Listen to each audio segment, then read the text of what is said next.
We're ready to roll. Hope you're all doing well.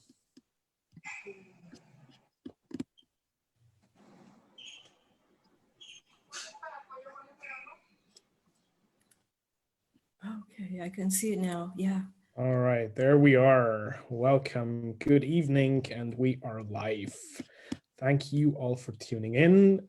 Tonight we have a little special feature for you. It's a sensory special feature, a discipline and a field of expertise that is very close to my heart. And I'm super glad and thankful that we have Franca Comparetto with us tonight, an expert on all things sensory and in particular cigar sensory.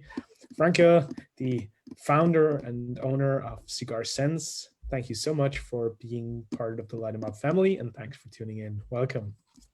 Thanks so much, Reinhard, for the invitation. It's an honor for me to be here. Hi, everyone. As always, if you have any questions, please feel free to put them in the chat box over here on Zoom or raise your hand. I'm checking all the live streams on Facebook, so put your comments just underneath the live video, and I'll definitely make sure that we forward them to Franca right away. Franca, let me ask you this as a first question.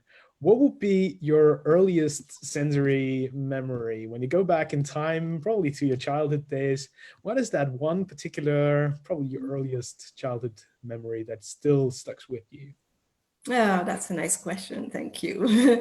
I would say, I remember I love to walk around yards, our own yard or other, my parents' friends' yards, and I was always among the flowers. And I was starting to discover some flowers. But if we fast forward a little bit, I was, I think, 7, 8, and I started to have, and I realize now, of course, I didn't realize at that time, but now when I think back of, in June, school ended, and I started my holiday. I did have homeworks to do, but my mother was sitting in the kitchen, well, standing in the kitchen and cooking, peperonata, for instance, which is something I love. Or I remember some picnics with my parents where there was some beef meat grilled with oregano and garlic in the right balance. These type of things come first. If I have to think back in my life, those are probably the ones that come faster to mind. That sounds just about right. I mean, give us a little background story, because you mentioned these particular Italian flavors and aromas there. You are in the United States now, right? But give us a little of the background story from Franca Comparetto. Franca, right? Not Cigar Sense, Franca. Okay, I was born in Italy, and from a simple family where emigration DNA was very present, by the way, and I still carry it very strongly. And I grew up in the north of Italy, and I feel very blessed that my parents could afford paying my studies. My first studies were in languages. So English is my third language, actually. And immediately after that, I went abroad. And I started, to work. My first little job was a Italian teacher at the Berlitz School of Languages in Amsterdam. I was teaching Dutch business people Italian with the direct method for which Berlitz is famous. And then I had a more steady job in finance, etc. And there I started to also prepare my further studies. So I worked in Holland, then I worked always for the same financial institution, to simplify, in France, in Germany, back to Italy, Milan, and then to Belgium. I worked at the European Commission. That was fun. And there I finished my studies in economy, marketing, actually more consumer behavior. And then I started my adventure with Cisco Cisco that brought me from Belgium to Italy and then moved me to headquarters in San Jose, California. That's why I ended up in the US in the first place. And now I stay because I married a Californian man, David Wells, who is partner in the Cigar Sense adventure.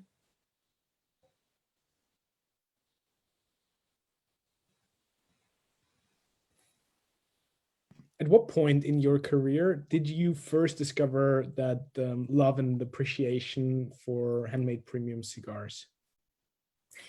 So that was, I remember it was 2003. At that time I was member and volunteer for Slow Food. I don't know how many of you know Slow Food. It's now an international organization. So I already like to go to tastings to get to know wines, beers, oils, teas, spices, you know, all these type of things. And after a nice low food dinner, a friend offered me Romeo Julieta Churchill. And I think that that is the event that made me fall in love with cigars, because the friend was not really somebody who could walk me through everything, of course.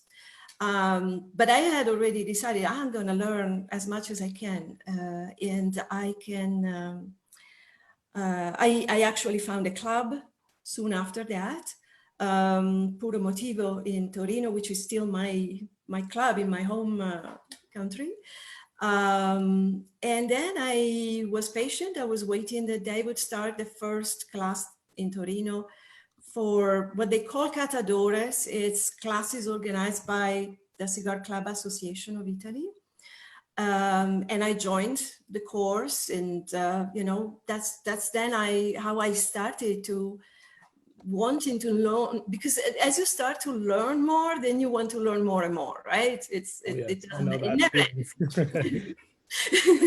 Yeah, and I'm still learning so much. Definitely. How often do you go back to Italy, actually? Because you mentioned you still have the club there, and since I know Italian people are very proud and fond of their homeland, like how often do you go there? How often? Yeah. I used to go before COVID. So yeah, I used to go for a while. I used to go 3-4 times a year. Last year it was a little bit less, actually. And this year I haven't been yet. Since I didn't travel at all, actually, since after Christmas. Last Christmas I spent that in Italy with my family and friends. And then early January we moved back, and I never traveled again, other than, you know, just driving somewhere. Yeah. Now, I think this is just such an interesting journey that you had, from that more entrepreneurial, or let's say classical business background, then venturing into something you were curious and passionate about, but you ultimately turned it into a profession and a calling as well. When did you first sort of start thinking about this is actually something that we could turn into a business? Or when did you even start to have the ambition of being part of the cigar industry? Yeah, that's a tough question. So let me explain to you what triggered actually the idea of Cigar Sense. There were a couple of things, but I think the most important one is a very frustrating trial and error process that I have gone through when I moved from Italy to the US, and I wanted to find new cigars that I would like, that my palate would like. But I was used to Cuban cigars, and I had a big trouble starting to find the non-Cuban cigars that I would like. And now I have many, but you know, taste takes a while to change and to adjust. You know that very well. So that was the first thing. And of course, that situation brought me to start to build some data. I needed to find a process through which I would go to the tobacconists And rather than trying to speak the language, the cigar language, I knew English at that time anyway, but it was the cigar language that somehow got lost in translation when I was trying to talk to tobacconists in the US. And so I figured I better don't try to talk the sensory language. I better try to talk the language of, I liked this cigar, I didn't like this one. With all the details that I had in my data, and I could show them, hey, this is why, you know. So this is actually what preceded the idea of Cigar Sense. And then what really started the project was an idea of David, actually. One evening I was relaxing with him in the hot tub, and he told me, could you create a cigar genome? I said, what? Scaring, you know, who could ever think to be able to create a cigar genome? And I understood where he came from. He loves Pandora. I don't know if you guys know Pandora or you use it. It's a music, personalized music service online. And actually they created the music genome, which means they hired a team of musicologists and they analyzed every track, every music track in the minor details. And they built a use database, and that's how they recommend music to people. And so after I understood what was happening there, then, you know, okay, we discussed about, okay, but what would be the objective? You know, what would we target to do? And so, yeah, we decided to start a plan. And yeah, today we describe cigars over 150 attributes, and every now and then we add some. And yeah, that's a big database that we started to build back then. It took us a year to go live because you need to have some data to go live. And so we worked actually with a sensory science consultant, a PhD from Davis, and we built the process. We built everything, and the panel is the precious resource that we have here as well. Could you possibly go into a little more detail and describe that process of setting up the initial product as such with that sensory consultant? The sensory, not the service, but the back-end process of analyzing. Exactly, like the basis at the very beginning for which you also worked with the sensory consultant you just managed. Sure. So we started hiring some and of course they were not trained panelists at that time. We're currently training them. We started the training program later. But yeah, you need to test more than one sample, of course. So you need to have more people from start. And after having created the data structure, then we started actually in Excel, the back and forth of files with the panelists, with all the information we needed. We tested, and we still test blind. And today I consolidate blind as well, because, you know, if you are the person who has a company on the phone, you don't want to be influenced by that relationship, right? So I don't want to look. I look at the data after I upload it in the system, and oh, that was it. Okay, well, data is data, you know, it is what it is. That's what Reinhard also says of your panel. Data is data, yeah. And you know, and then we grew the panel, always paying attention to spread the different panelists across region. And we can talk more about why the panel trained on sensory analysis, because there's a lot of whys there as well that if you like, we could talk about, and if you find it interesting. I can imagine that's really the case. And yeah, absolutely. Like, let's dive right into it. And give us, yeah, a bit of an overview. How many panelists do you have now? How do you work with them? And then let's focus on what you just described, and that is how far you spread your panel. I guess you have people from all walks of life, but especially from all different regions around the world, because I'm pretty sure that there is some cultural changes in palate perception and the way we go about sensory analysis. Yeah, absolutely. You're totally right. You know this stuff very well. I know that. So we currently have, say, 12 very active panelists. More that, you know, one important thing for me is that I don't want to force people to do something.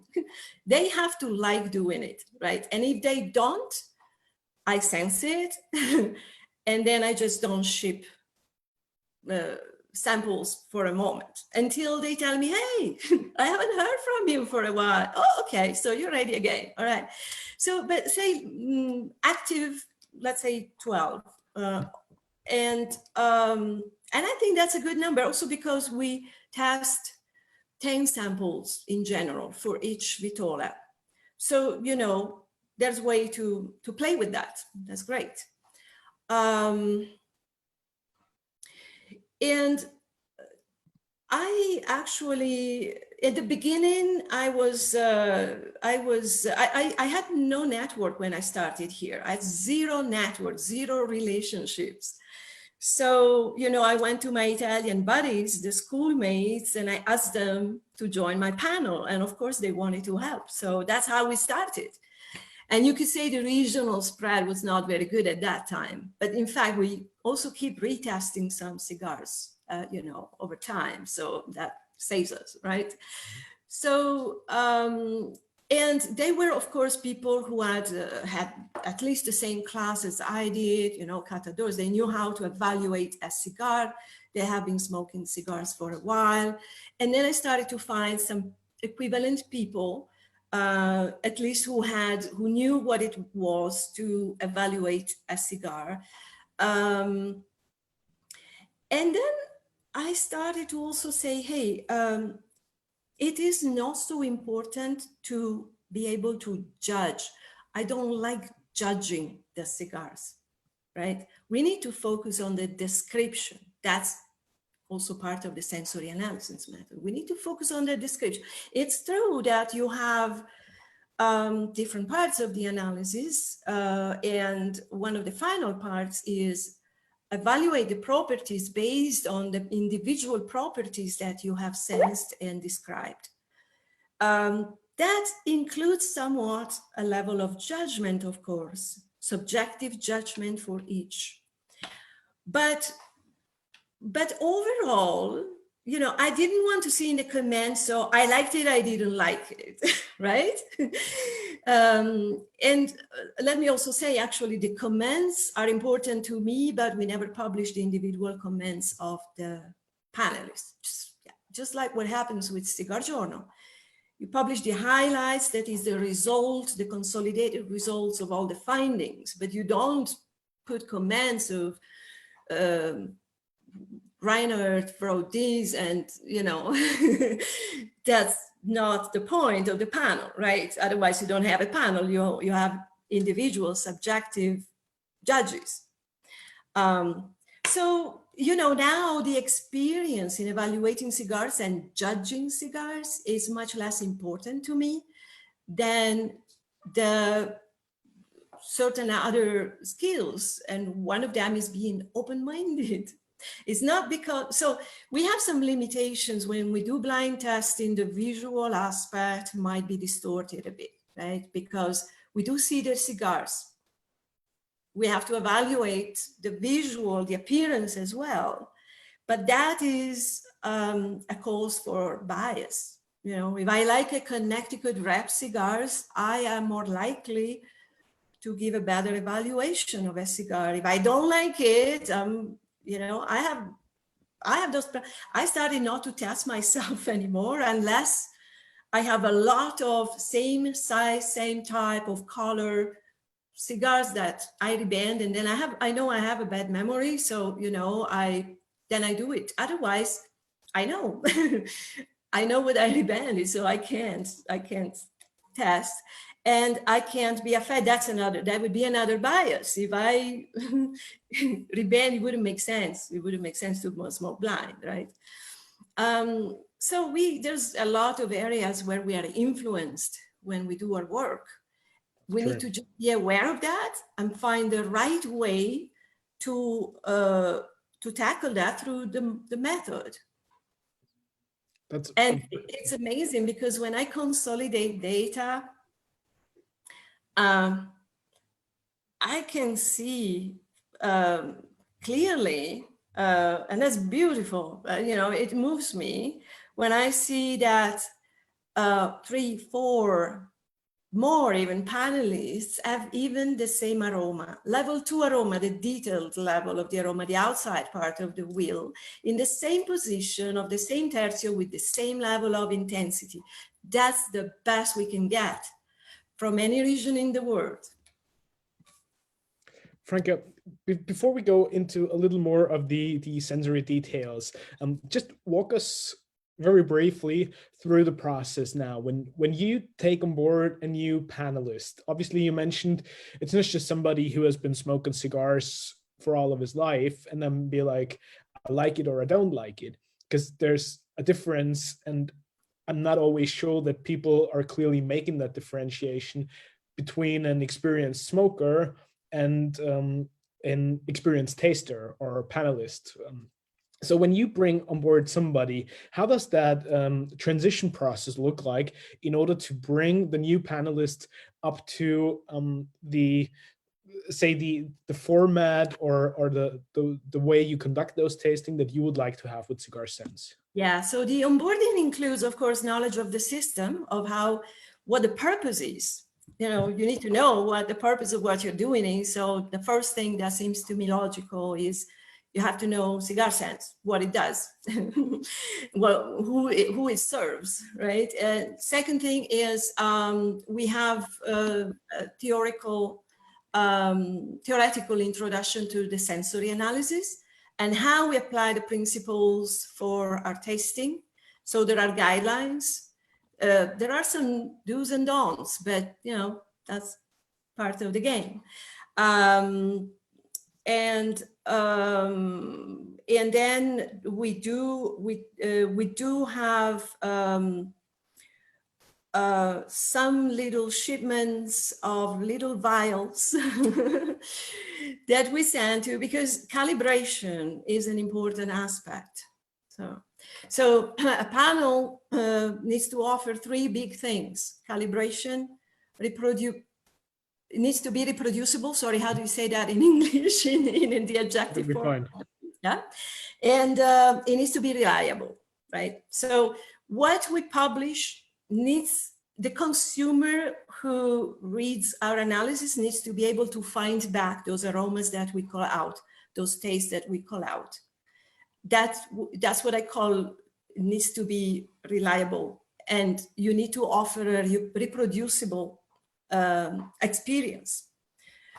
Of course, there's a lot of things that people smoke on top of the cigar, but when people really smoke the cigar, that is what I expect. So we have little vials to make exercises. Vials that, we prepared with the sensory expert as well. And it was fun because they are based on a liquid solution that is obtained from the distillation of pieces of cigar.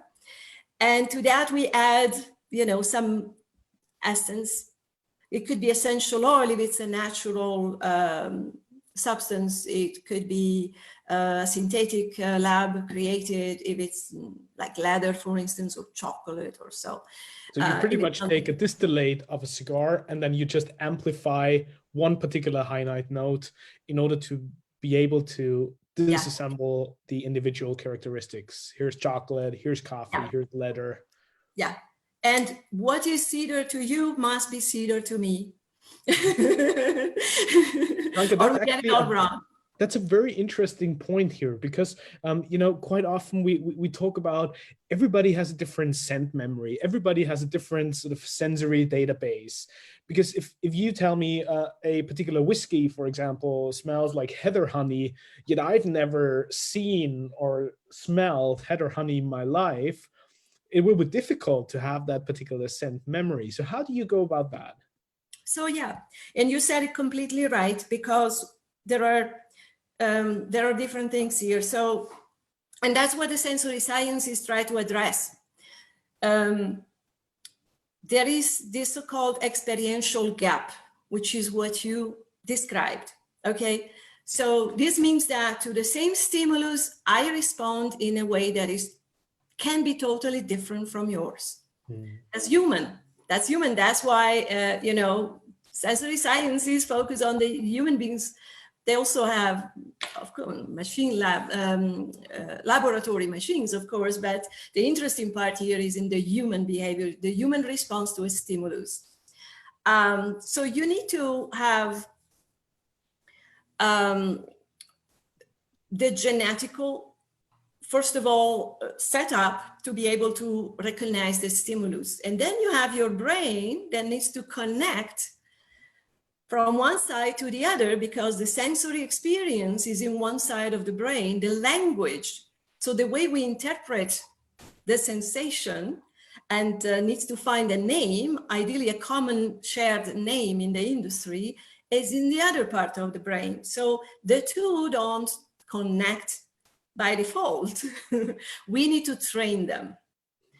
So that is one important thing for which we need to train ourselves. The other thing, and that is for a panel, but also for an individual expert taster like you are. Like, I guess there may be other people listening who are sommelier, for instance. They know, yeah, I am expressing my subjectivity, but I'm trying to recognize this and that. And that's one very important thing.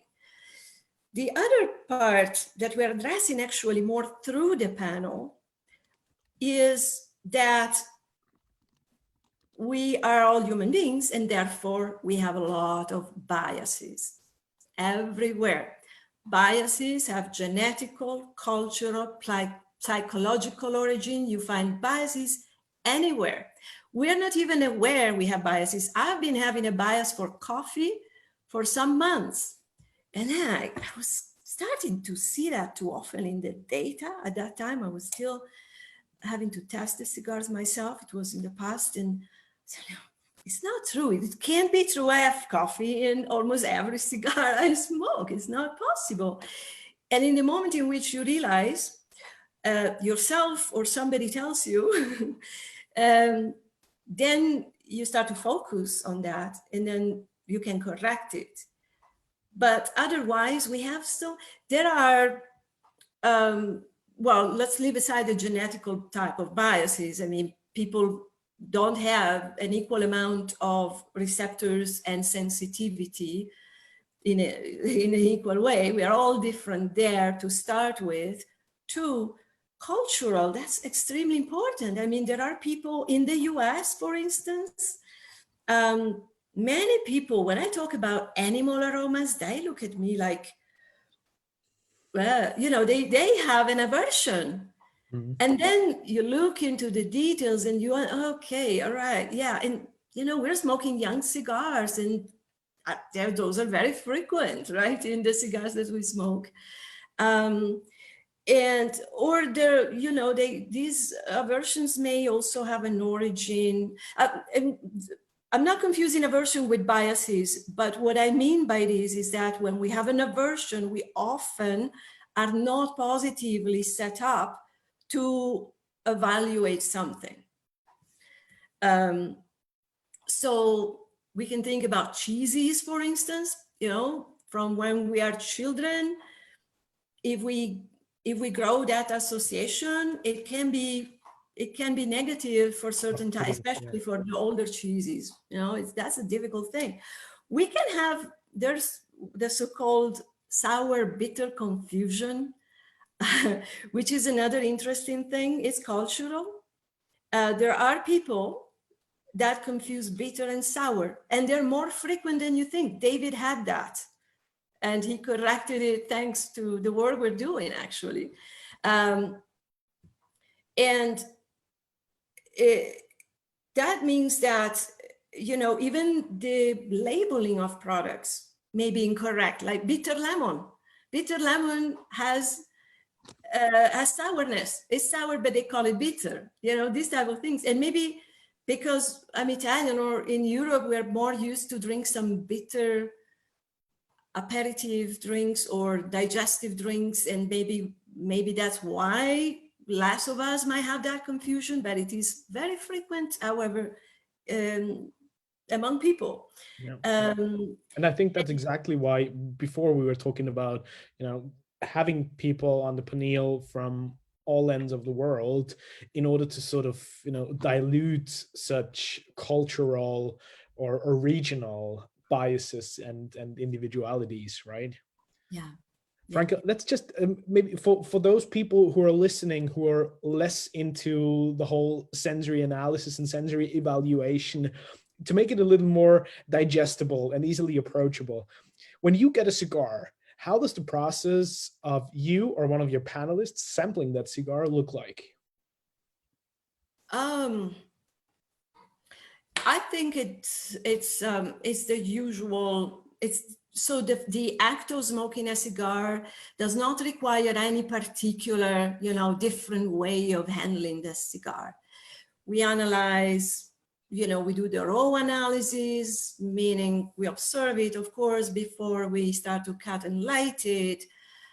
We do focus a lot more on the lit cigar analysis by tercio, and we have a lot of descriptors that we use there. And you can imagine just by looking at our aroma wheel.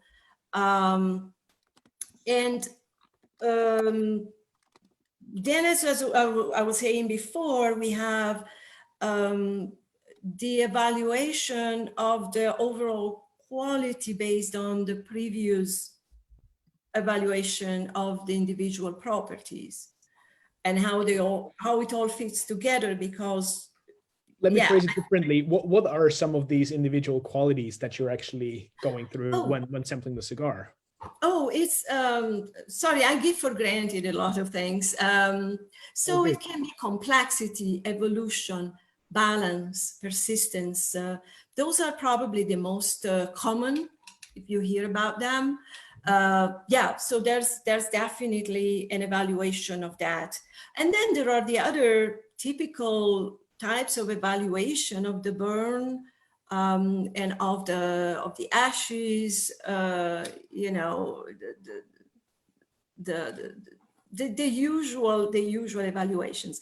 What changes is the type of the way we enter the data, the way we consolidate the data, and the training of the panelists, I would say. Otherwise, you know, if you just look at our analysis form, it's not really a big deal. It's not really that sophisticated or that more different from what is used by Cigar Genome. I'm part of the Cigar Genome panel, so that's why I can talk about this.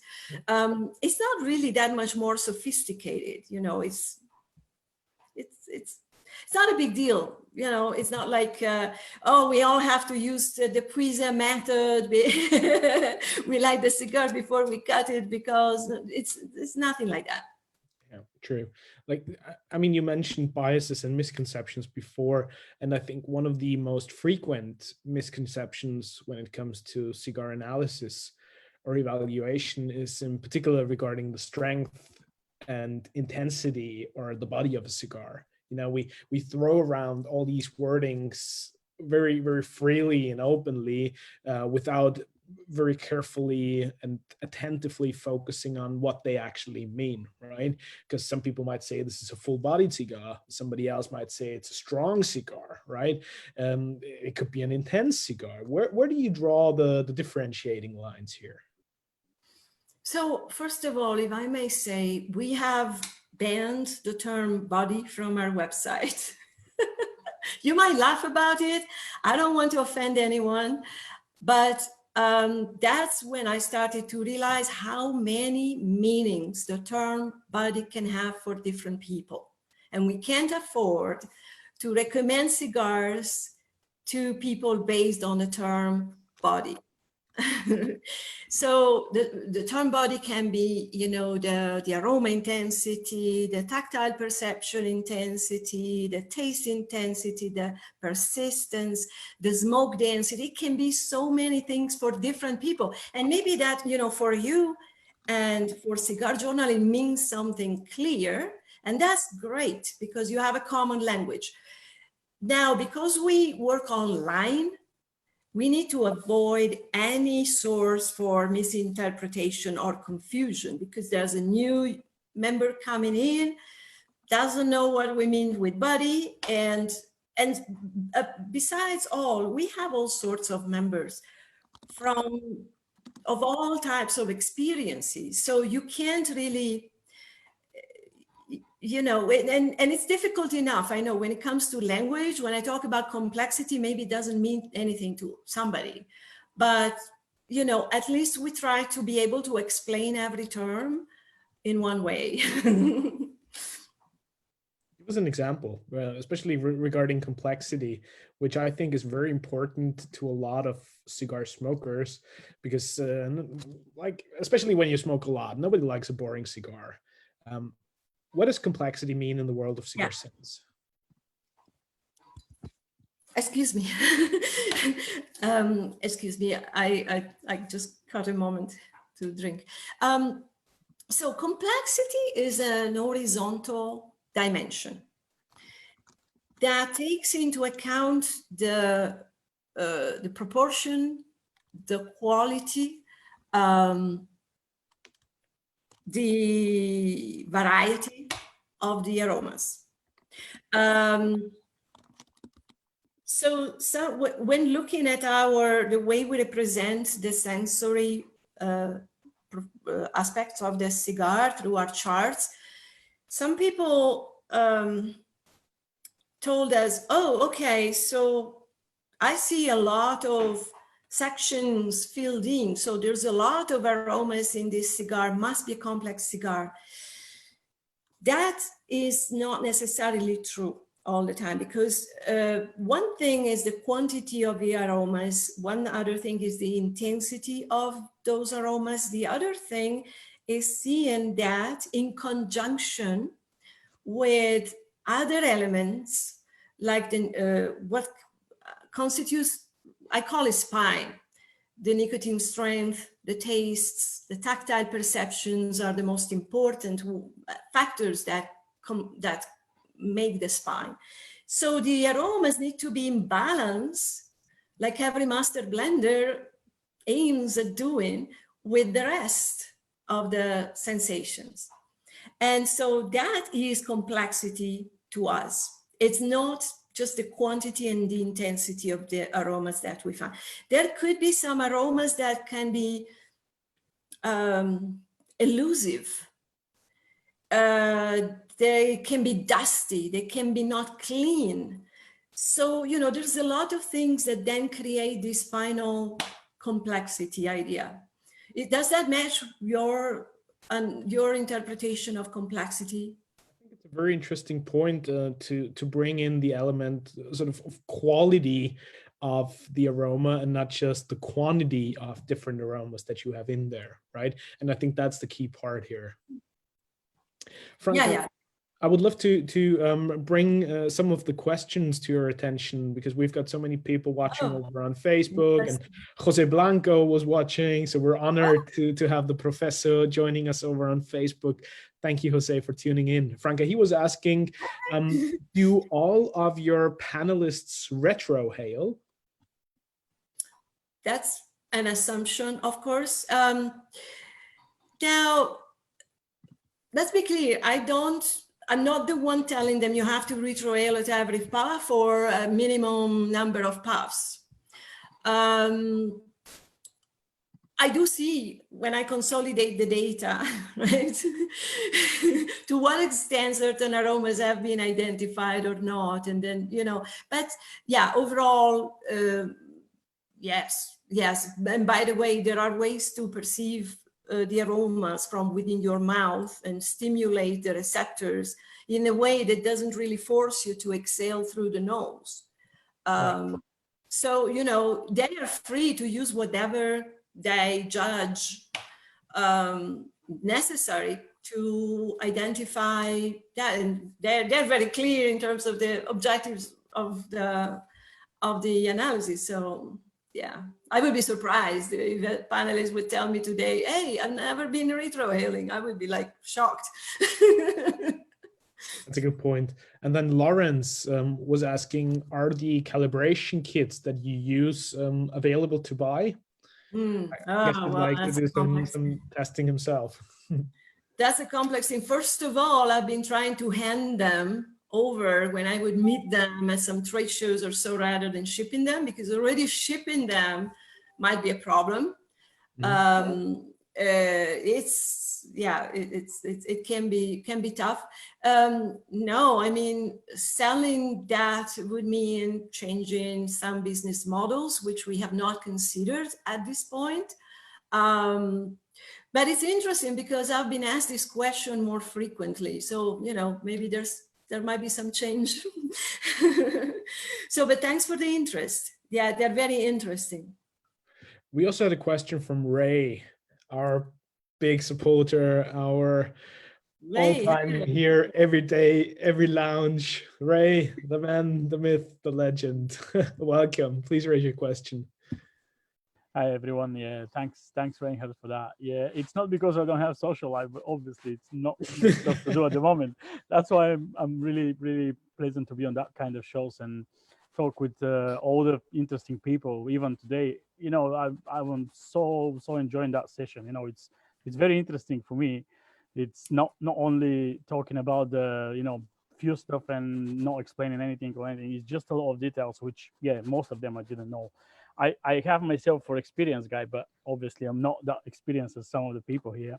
But my question was, how many cigars approximately per year you do a blind test on it? Ooh, per year. Or per month? Well, it's even per month we will. We're probably around the 100 per month, not more. We actually had we augmented a database quite fast at the start. But since we have applied sensory analysis norms more and more, it takes longer to get 10 samples, takes money too, when we don't get them from producers. So that's, it's not like we're augmenting the database at full speed. We do have members that ask cigars that we don't have in our database yet, and those cigars have the priority, of course.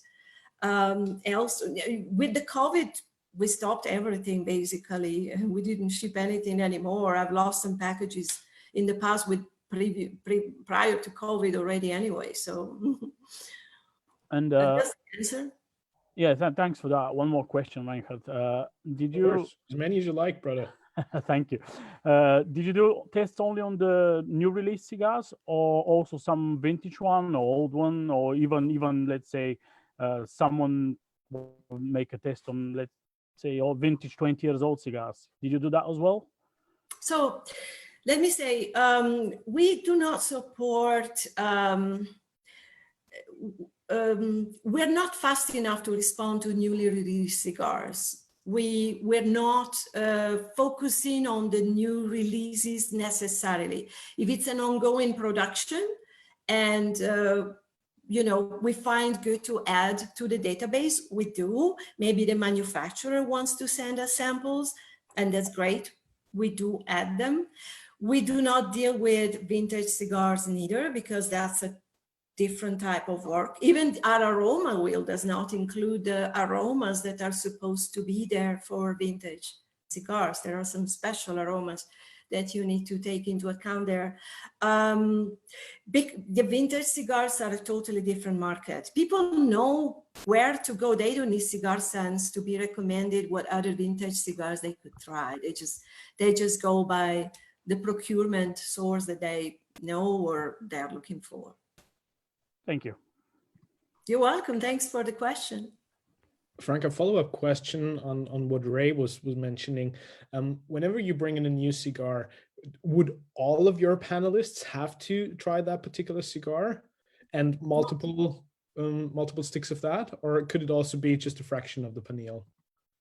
Yeah. As I said, we have more panelists than the samples that we normally test for every Vitola. Right. So, yeah. Great. And since you mentioned consumers and their different expectations or the different experience levels, would you say that Cigar Sense probably caters more to less experienced smokers or people who are curious to learn and you want to bring them into the world of handmade premium cigars?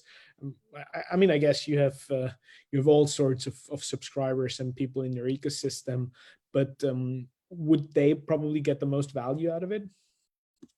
So, in fact, I realized I didn't explain what Cigar Sense does. We started to talk about the details of the analysis process, but can I say just briefly what Cigar Sense does, what it offers, and then I can tell you, what type of consumers are members. So, Cigar Sense is an online platform that helps cigar lovers find the best cigars that suit their personal tastes. I would say preferences, because preferences are not just sensory preferences for us. So taste sometimes is misleading. And we do that by using an inference engine that learns each member's individual tastes. And through the interaction with the matching system, then we match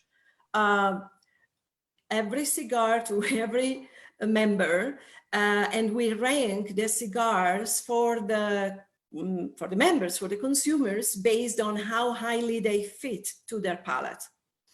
And we have a 90% plus satisfaction rate from members. And there is a free membership, by the way. It's not all paid, so feel free to go and play with it, and then you let me know. Because we have been growing with a constant rate, we have many consumer preference, a lot of consumer preference data information, in which manufacturers start to be interested, because we have a lot of adjacent markets like wine, beer, chocolate, honey, whatever, where the listening, understanding of consumer preferences is a very widely method used to help companies not fail new launches, new product launches, or optimize the portfolio, or even just address some, marketing communications, set up their marketing mix. So Davido says we are like working with a mega focus group. In fact, and you all know what a focus group is, I guess, but it's subject to influences from the moderators or from the consumers who talk to each other in the same room, right? And they can influence each other. So in fact, in the case of Cigar Sense, it's cheaper and more reliable because consumers don't talk to each other and they have the inherent reason for telling us the truth, because the reward is they get better recommendations. The more feedback, honest feedback they give us, the better recommendations they get. So, and then we do some educational activities like virtual seminars, or we have the podcast. Of course. Yeah. So that's what Cigar Sense does. The consumers that come to us, they are of all levels of experience. So there are people who are just starting and they tell me, my tobacconist advised me to smoke a flavor cigar, but I would like to try, the natural ones. Can you help me? And yes, of course. And there are people who tell me I've been smoking cigars for 30 years, but I didn't focus on the cigar itself. I was focusing on many other. So there are consumers who smoke a lot of things, right? Which are not the cigar. And that's great. That's great. They're happy. They need to be happy like that. But the ones that really find flavor as very important among the criteria for them to choose a new cigar are the ones that come to Cigar Sense. We ran a survey at the inception of the service a long time back, and there were about 80% plus people who told us flavor is one of the most important factors for me. At Cigar Sense, those people are 99.9%, of course. 0.1% being just the ones that want to challenge the service. So, that's the type of people that we work with. That's our little tribe. How important would you say are these other aspects, like the podcast, like the seminars that you do? So all that sort of, things around the core product.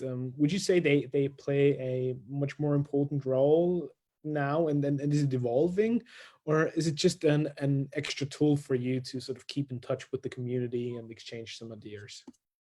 Yeah, thank you. That's a nice question. So I started the podcast because I still write every now and then, but I used to write articles mainly on the website. And English is my third language. So every time I wrote an article, David had to review it as a minimum, and it ended up not being my article anymore. I was not expressing myself. Now with the podcast, it's me. Whatever comes out is me. I may correct some mistakes sometimes, but it's a way to express myself in a different way. In fact, we don't monetize the podcast. We just do it. We don't release very regularly neither. But I do it because I like to that way to express myself. The seminars,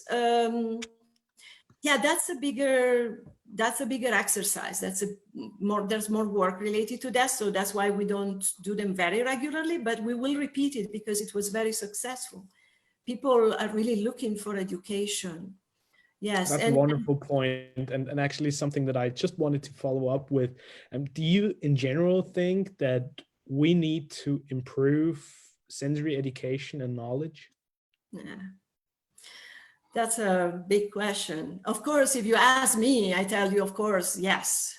As I mentioned before, there's a lot of people. So consumers in general, their decision-making process is primarily based on, I like it, I don't like it. Right? And often they don't want to know. They get bored when we start talking about the sensory aspects of the cigar, and that's great, and they don't have to do it. But when I hear people approaching me and wanting to find what are the cigars that best suit them through the service, and they tell me, yeah, listen, I don't have a problem. I can smell food. I can smell drinks. It's just with cigar, and these cigars are complex products. I need to learn how to do it. And those are, I love them because that proves that there's a segment of consumers that definitely is looking for that type of education. Now, I didn't do service. I cannot give you percentages, but, I think consumers in general are becoming smarter and smarter. I mean, the more information they have at their availability, the more they know, the more they want to know. And knowledge increases the passion.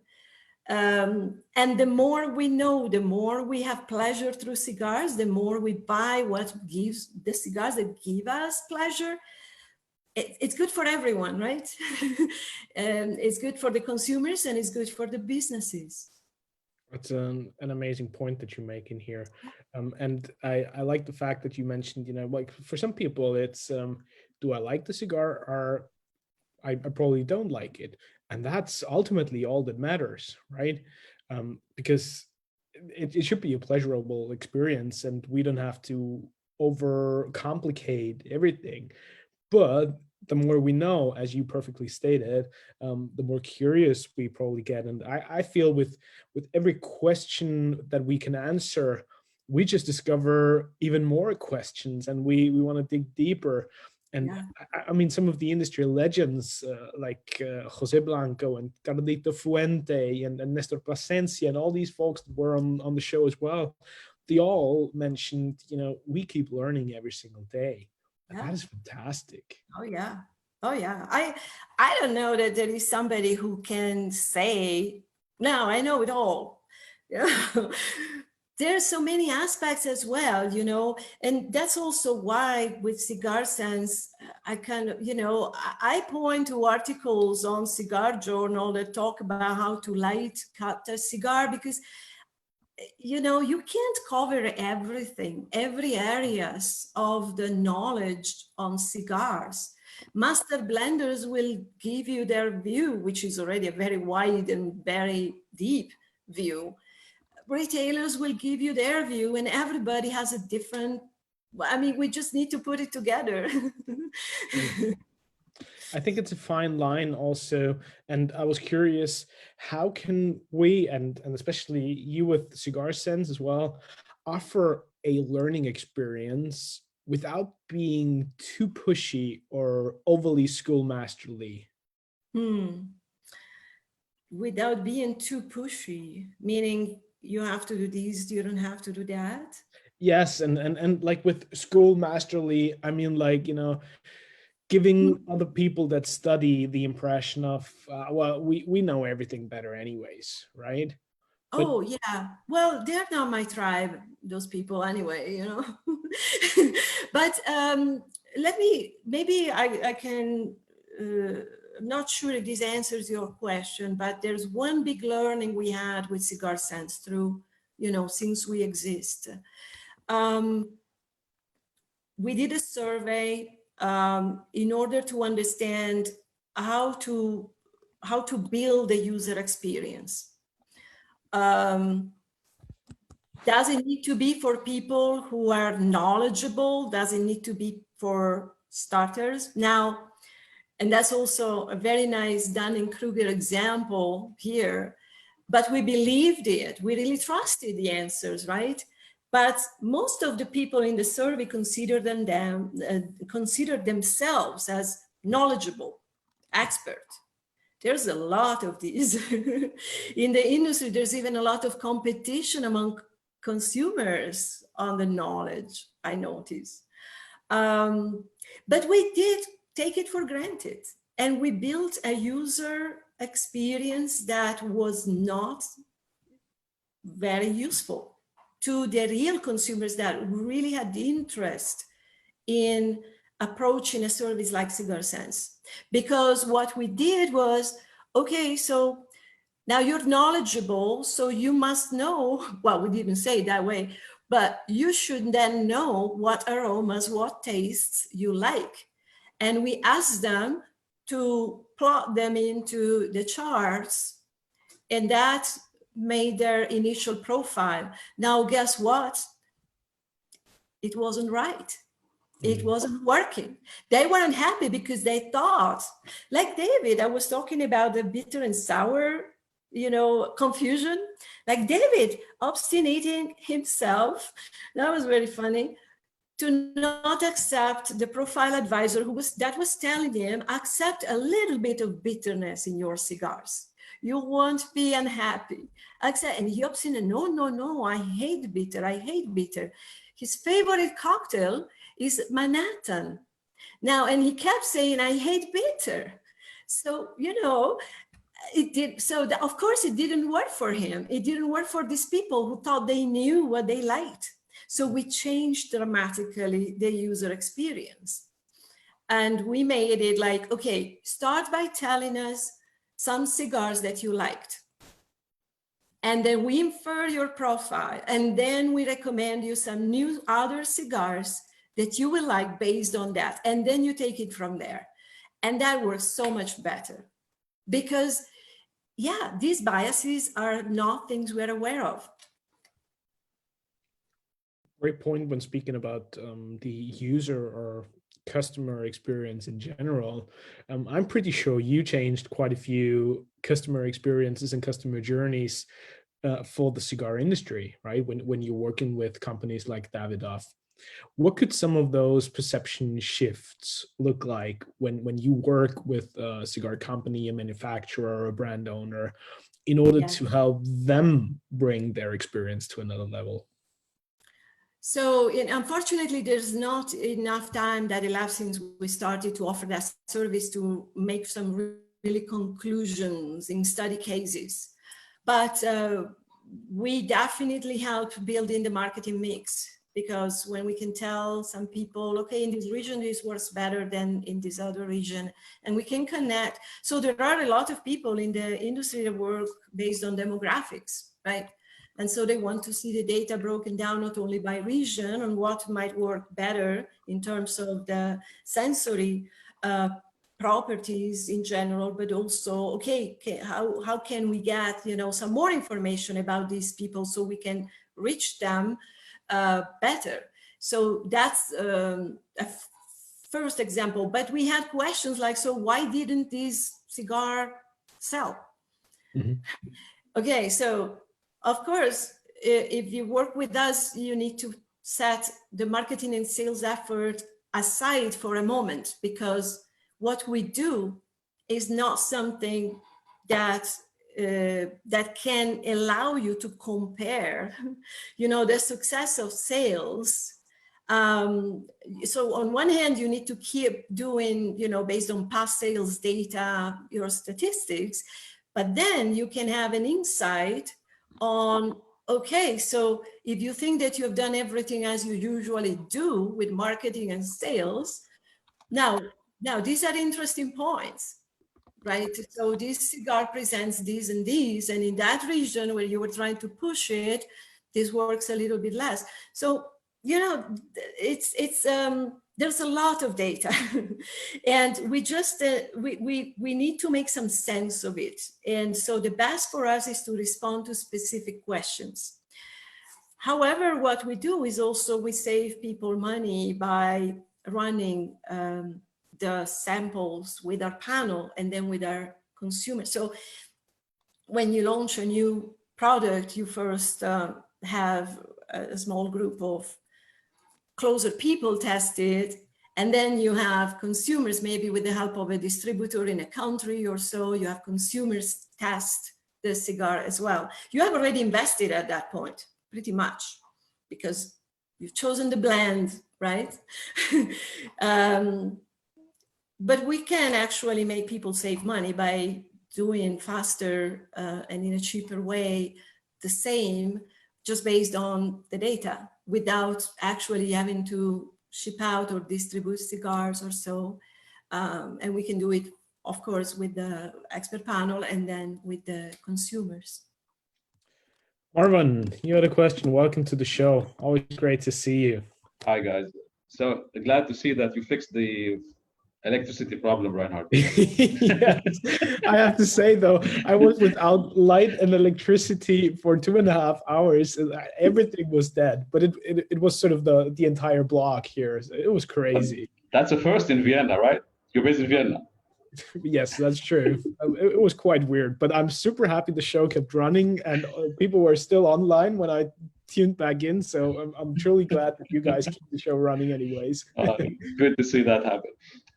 Franca, hi. I'm sorry I missed the beginning of your session, but I have a question.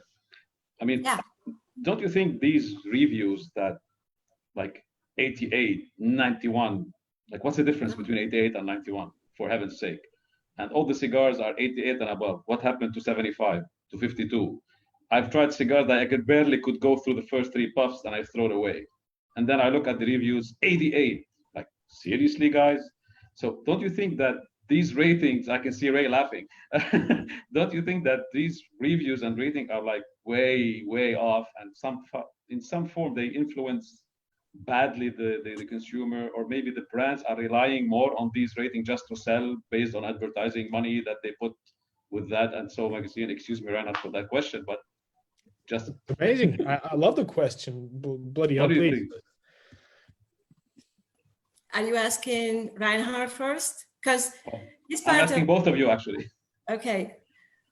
Okay, okay, let me go. We don't score cigars for that reason. Because we do different. So I don't know if you looked at the analysis we published, they're very schematic.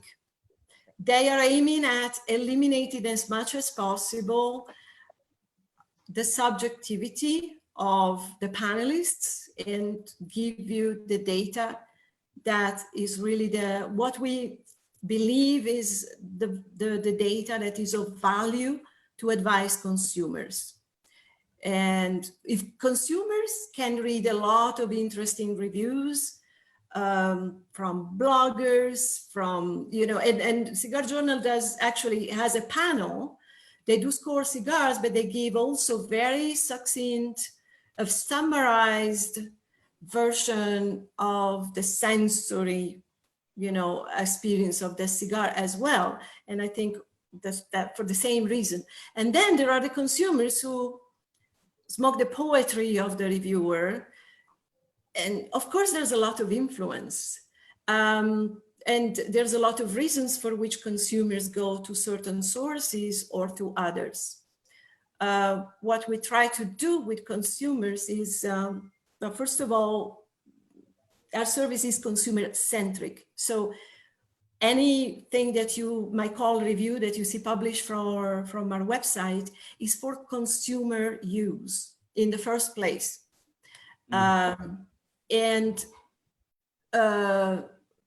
For me, responsibility was an important thing in creating the service in the way it is.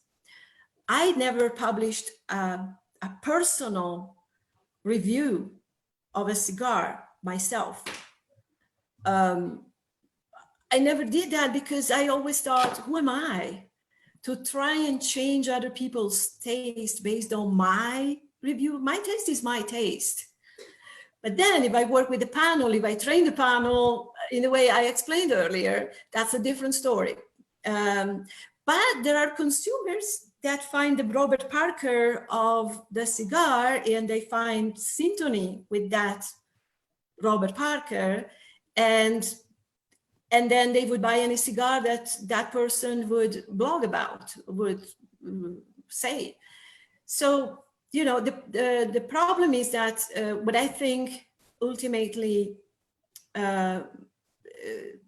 ends up being all of these subjective individual reviews is that the consumer gets confused. The consumer who is looking for information to make a buying decision and not just reading poetry or other things, they will never find, so these consumers will never find matching information if they do a cross check.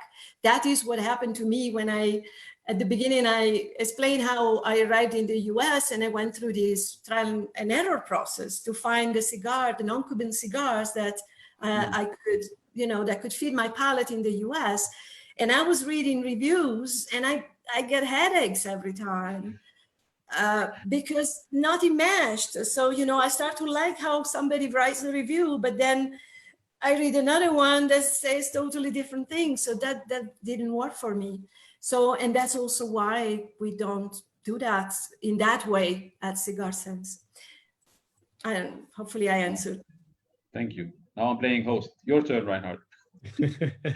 Well, I think reviews and judgments on based on points are always a delicate matter, because people have mixed opinions about that, and some might say we're the leading authority and every word that we say is written in stone, and every panel can have slight issues here or there are not being considered totally complete.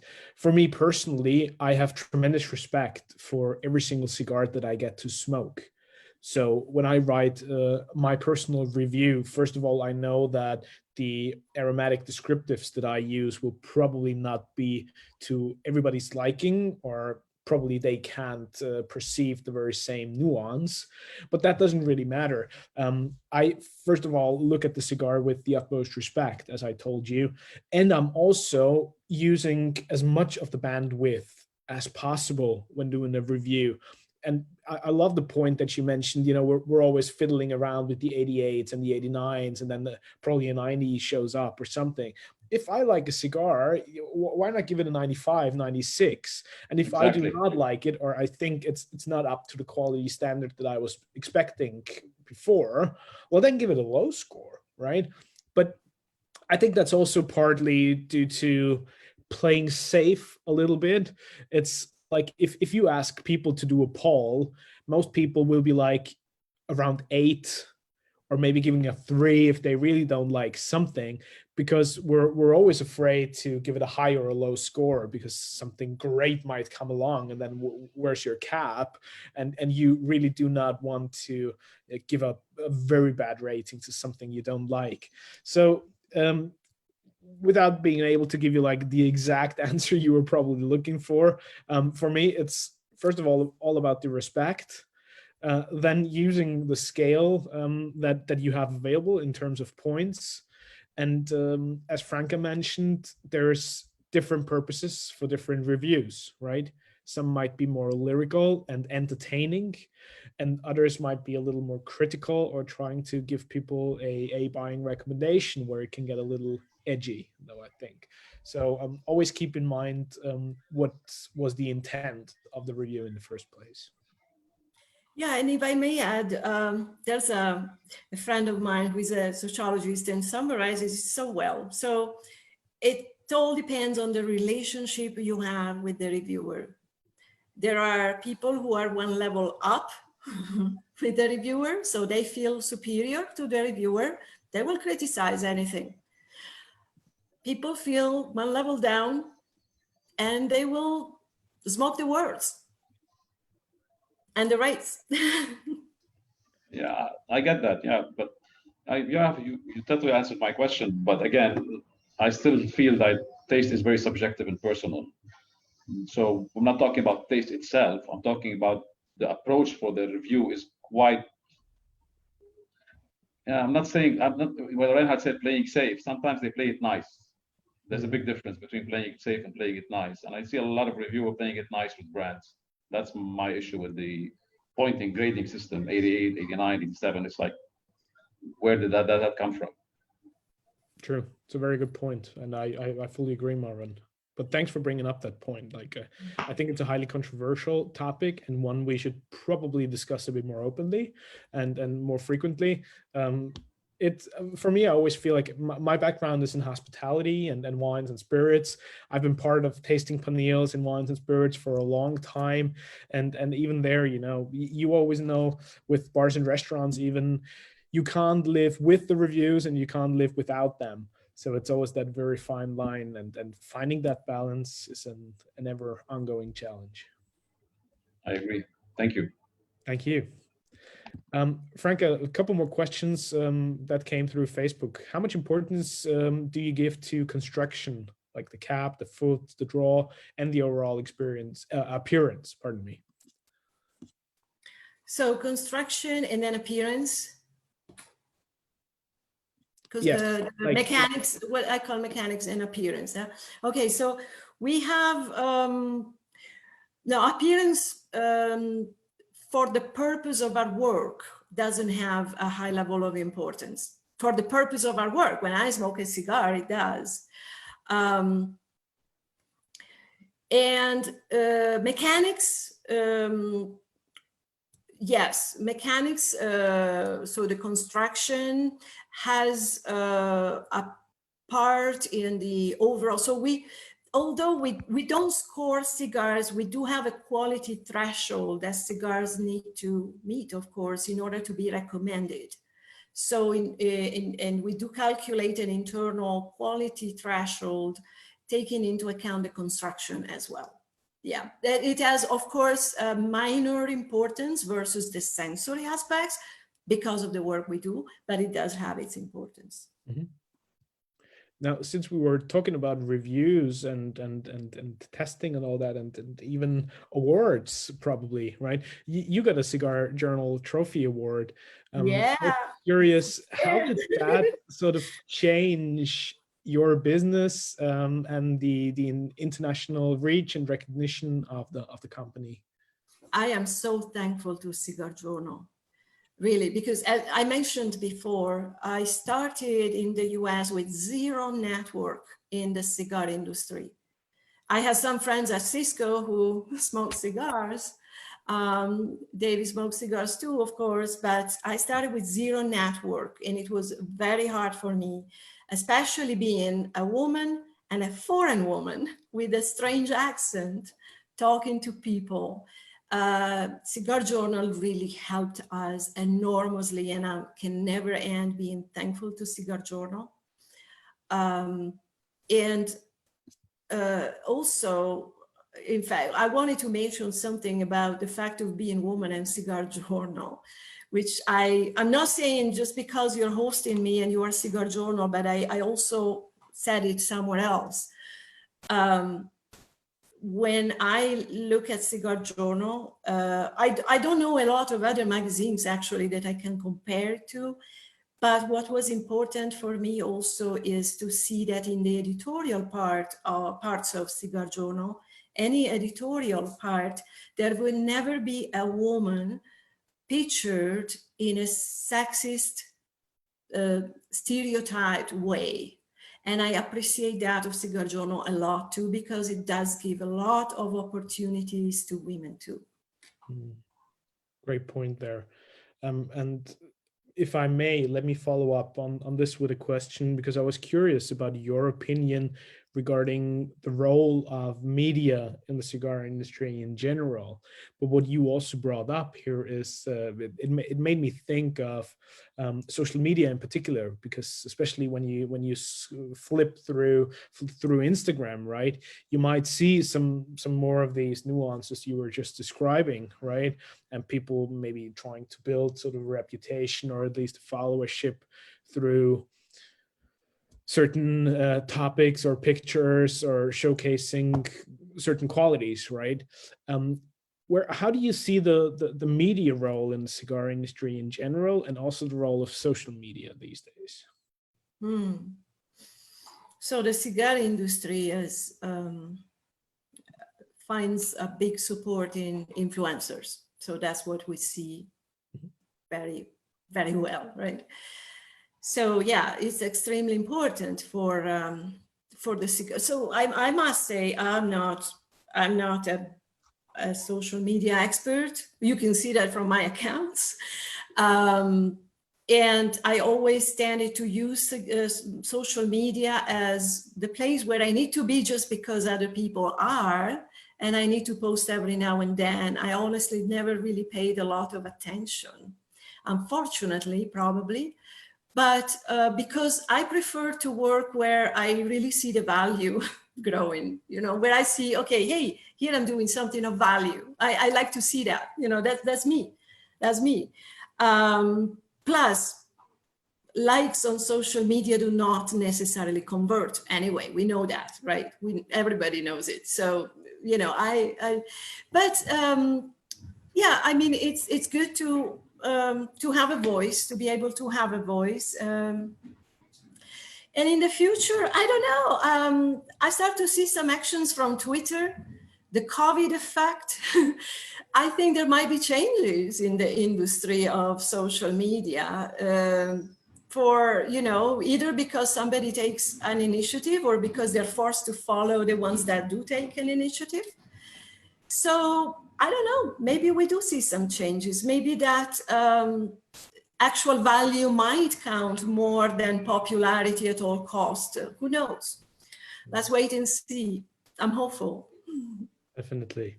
I definitely say I'm a rather positive, sort of glasses half full person all the time anyways myself. And well, I think there's always you know, plus sides and less positive sides to everything.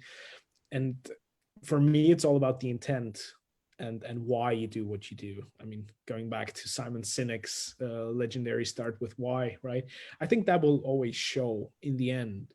And whether you're doing something just for yourself and to earn as many likes and followers as possible, or whether you can actually bring value to the community, I think that's an important aspect here. Yeah.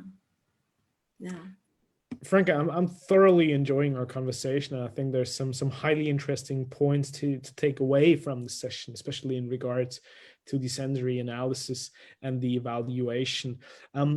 Do you have any final thoughts on the sensory aspects and the unique sensory qualities that you're trying to bring to the table before we wrap things off?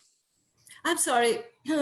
I don't know if it was my network or yours, but I heard you breaking out. Can you please repeat?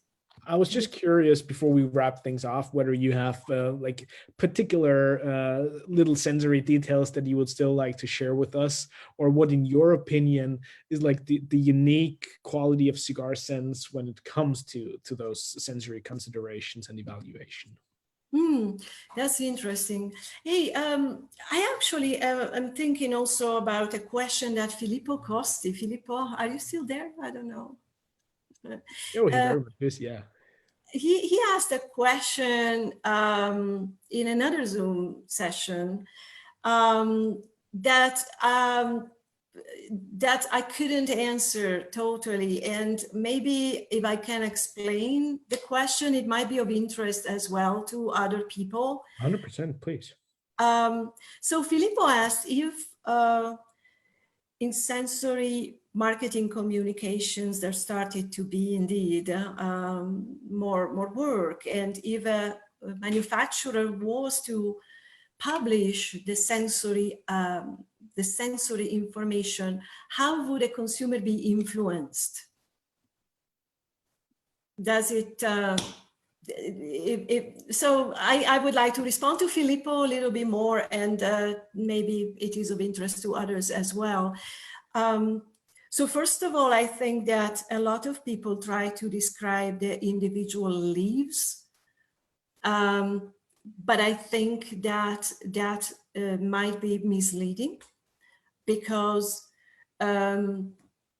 you can get in the lab or through a panel, you can get, of course, the information for in the individual leaves, but then there's so much interaction among the various leaves in a blend that you cannot determine from each individual, sensory descriptions what the final product will be. So, first thing would be, it would be good to use sensory marketing communications for the final product, and rather than for the leaves. And then it depends on the brand, of course. And again, there are brands that are not interested in the sensory aspects. I was touching on that before, and that's great for those consumers who also don't find it important. And there are a few interesting studies actually on these as well. And they are made on different products, of course, not on the premium cigars, but they basically state how, when showing the sensory information about a product, may influence consumers. So take apples. If a manufacturer writes, or distributor, whoever, writes the variety of the apples, then the consumers would go for the variety that they know. If there is the sensory, if there are the sensory communications there, the consumer would go for, I like it, so I want it. And they would shift the choice. But the interesting thing is that they become less price sensitive. So they might even change their choice regardless of the price. So I find that very interesting. And then another important point is the information source, of course, because you take, any subjective review, but then it's not reliable and the consumers will walk away because they don't trust you for what you put out there. It needs to be a trusted information to gain more trust or maintain the trust of consumers. I don't know if Filippo that answers better, and if anyone find this interesting, but I wanted to just elaborate a little bit more. If I may, Franca, thanks a lot. It's very complaining. And there was also another point of view for the question, and it was how to help the consumer at the moment where they buy the goods. That's more typically for the US market than not for the European market.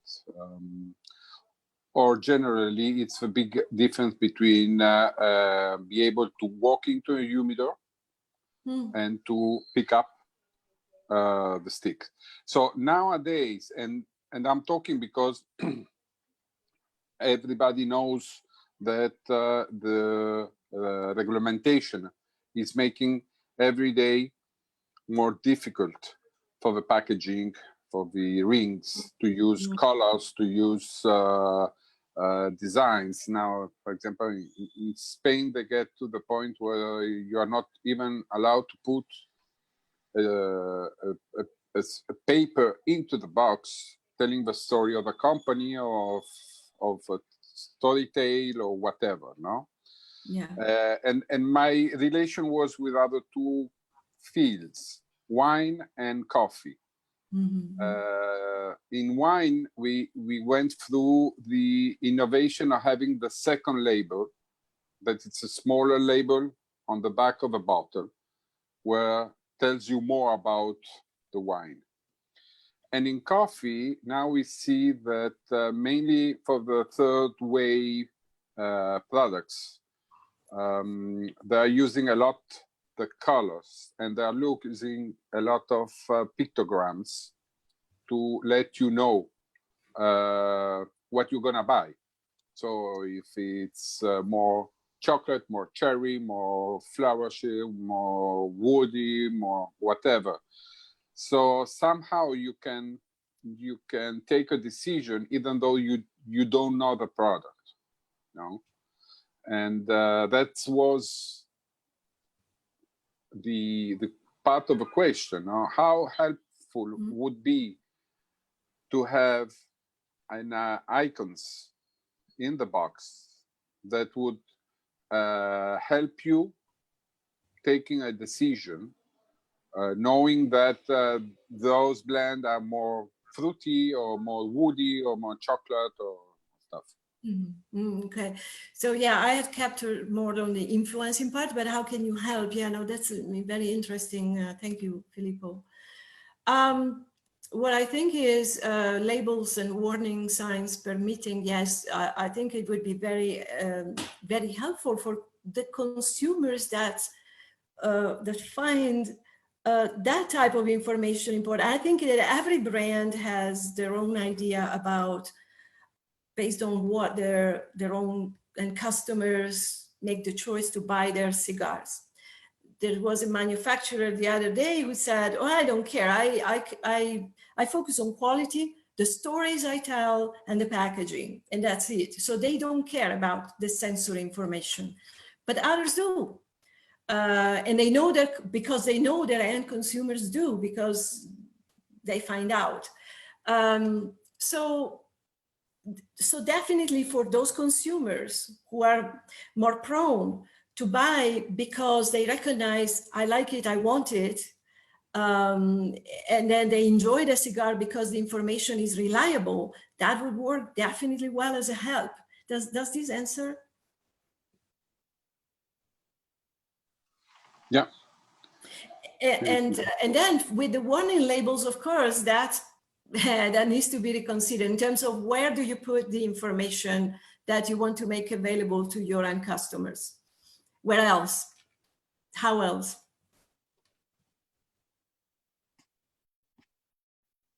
Well, if I may add a point just from my perspective, since experience design and creating holistic brand experiences is something that I focus on. In my humble opinion, the one thing that really matters is having a consistent experience throughout the entire journey that your guest or your consumer might have with a particular product.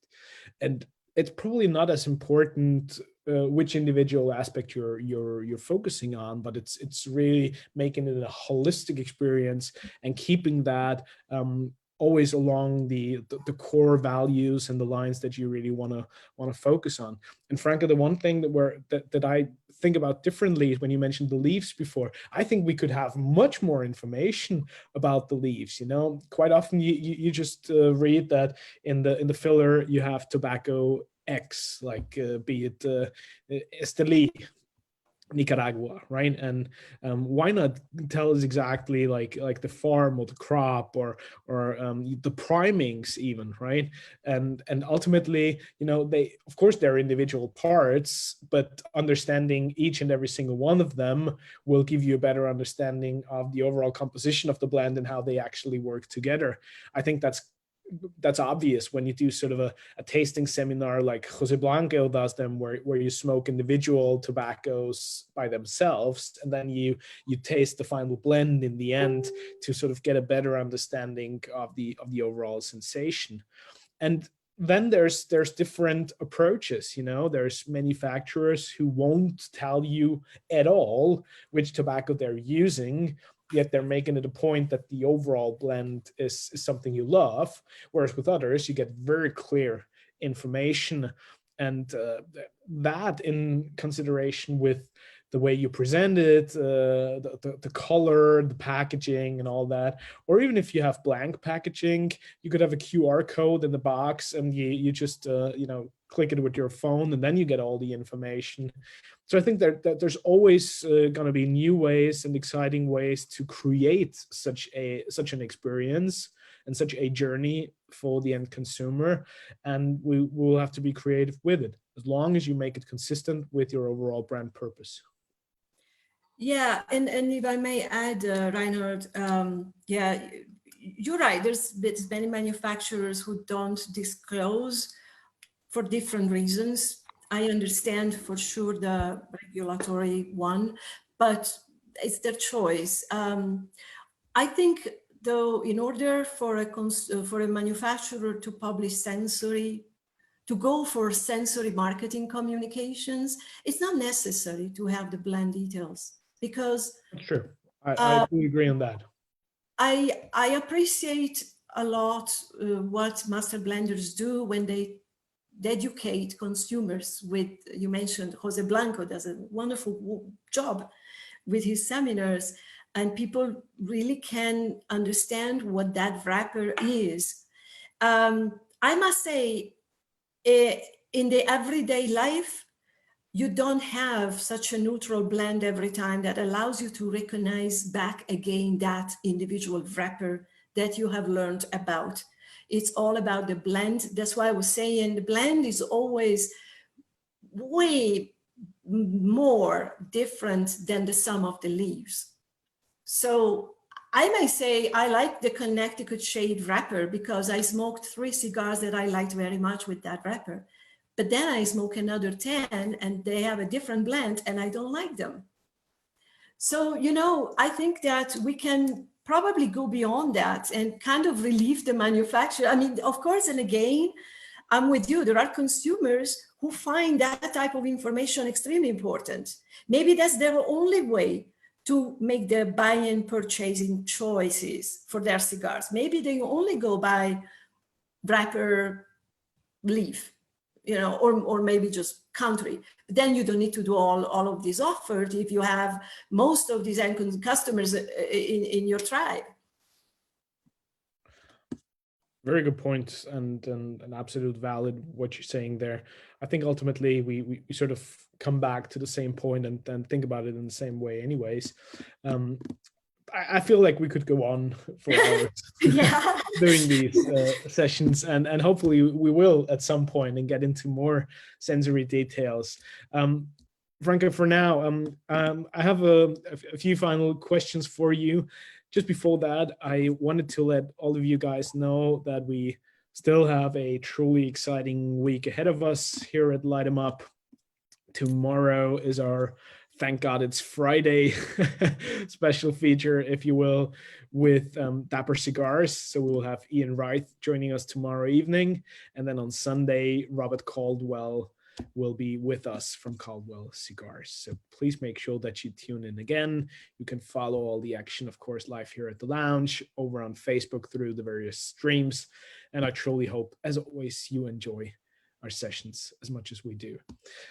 Franca, before we wrap things off, final question. I mean, we spoke about that at the beginning, your first and earliest sensory memory. If you would like to remember one particular aroma and flavor for the rest of your life, what would that be? Oh, that's a difficult question. That's a difficult question. You know, I love jasmine a lot. It's very strong and powerful. I may get tired of it.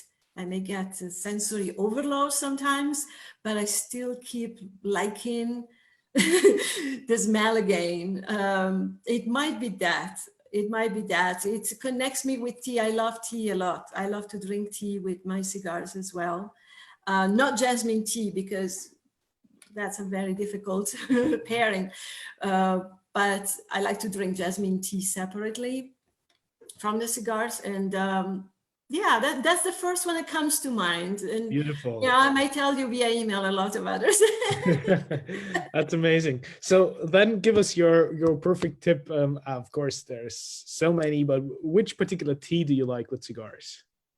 Oh, you know, I am experimenting a lot with pu'er tea. I now have a cake, like I think it's a 12-year-old cake or 15, I don't remember. Tuocha, and I find it's really very nice because tea and tobacco have a lot of things in common, a lot of processes in common as well, right? But also in the way you make your tea, you can go along with one cigar without changing pairing throughout, because you can just let it infuse a little bit longer as you move forward, and you have a tiny little more tannins that continue to pair well with your cigar as it moves forward in the intensity of its own expression.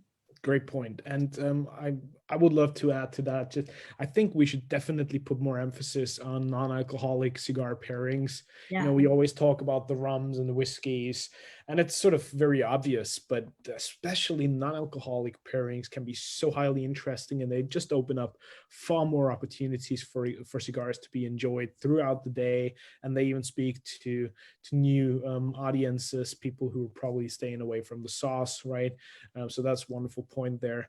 One of my particular favorites is Milky Oolong. I think that can be an excellent match for certain cigars due to that slight creaminess, but also the sort of floral nuance from the Oolong. Filippo said popcorn's going to be his choice. That's incredible. I love that one. And I truly enjoyed our session. Franca, thank you so much for everything that you shared with us tonight. All the very best to you, to Cigar Sense, and all the very best with the podcast. I was honored and delighted to be part of the podcast as well. And hopefully you had a nice session there as well. But many thanks for tuning in. Thank you all for joining us, and have a wonderful evening. I'll see you tomorrow. Bye-bye. Thank you, Ciao. guys. Thank All you. the Bye. best.